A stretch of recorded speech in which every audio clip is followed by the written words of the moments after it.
Hey there! Welcome to Snippets by Rosie, powered by the Synapses Studio.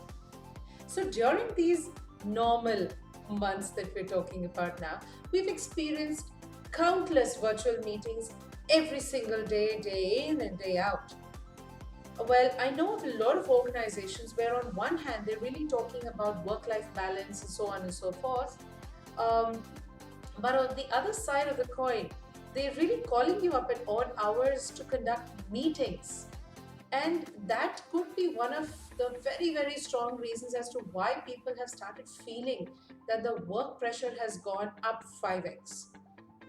Well, working from home does have a lot of privileges, does have a lot of advantages, but does it really allow people to call you up at odd hours to conduct meetings?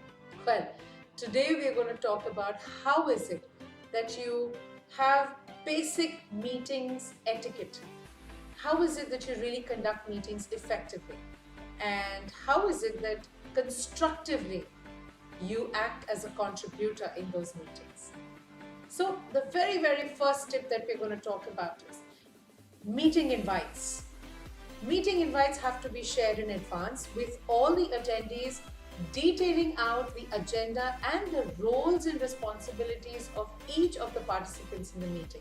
That's really, really important because in a lot of ways this will help the participants plan and prepare for the meetings much better. Tip number 2, respond to the meeting invite as soon as you receive it.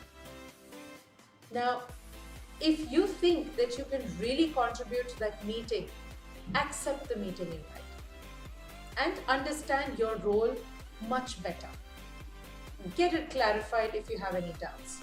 However, if you feel that you're not being able to contribute and you may not be the right person in that meeting, and the fact that it may just be a waste of time for you, either decline it or nominate someone, delegate somebody from your team who can be part of the meeting, but at least respond to the meeting. That just shows basic etiquette.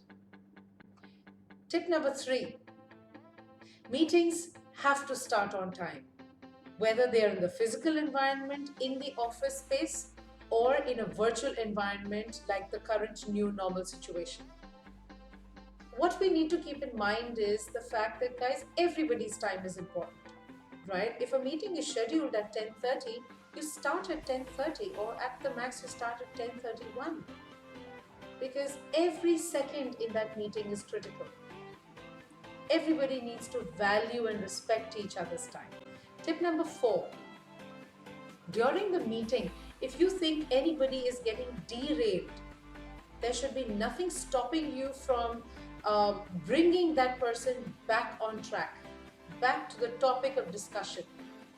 Because remember, your time is very critical. If you don't want to think about others, just remember your time is critical. And if that time is getting wasted, think about all of those important things that you could have completed during that time. Tip number 5, some of us have a habit of saying yes all the time. Refrain from saying yes if you really disagree with something very strong. It's very important to put forward your point. At times when people speak up, uh, some people in the meeting might just say, "Oh my God, what is he saying?" But you never know. You might just be the person bringing in a different perspective. You might be the one playing the devil's advocate, and you might change the direction of the meeting altogether. Tip number 6, do not interrupt when somebody is putting his or her perspective forward. That just shows that you have respect for that person.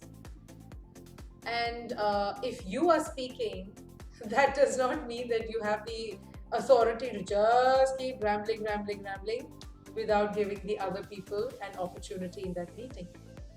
You need to be polite, but not intimidating just because you're the boss. Tip number 7, there definitely needs to be someone in the meeting taking notes and making the minutes of the meeting. As soon as the meeting gets over, it's very important to share the MOM within 15 to 30 minutes of the completion. of that particular meeting. And not only is it the responsibility of the person to share the MOM, but also to ensure that the person tracks down or makes a note of the accountability, the ownership, the responsibility, who's the informed person, whether assistance is required from other people, what are the timelines, and so on and so forth. Tip number 8, meetings can only end within that stipulated time if there has been timely preparation for that particular meeting. And if during the meeting you've respected everybody's time. That's just so important, right? It just makes you feel so valued.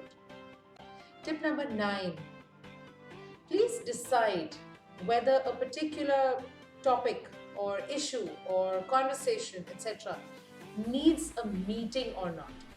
There are some things that can just about be resolved by in a non-COVID environment, physically walking up to that person's desk and talking to him, or you could just drop in an email and take an okay, or you could just make a phone call and close the conversation. That's about it. But why would you need to call a meeting for little things all the time?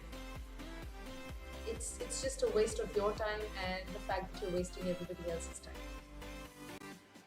Tip number 10, please don't call it odd hours. You really don't know what position or what situation the other person is in at that given point in time. And everybody has an entitlement to their family and their personal lives. You know, what tends to happen is that when you call up at odd hours and the other person has not taken it well, you might just lose your respect.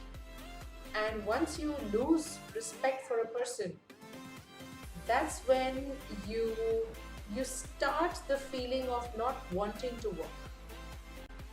So please respect people's time and private space, personal space. So just follow these very simple steps to have effective, constructive, and productive meetings without wasting anybody's time. Remember, you will only be respected if you respect others, if you respect their perspectives, and if you respect their time. Stay healthy, stay safe.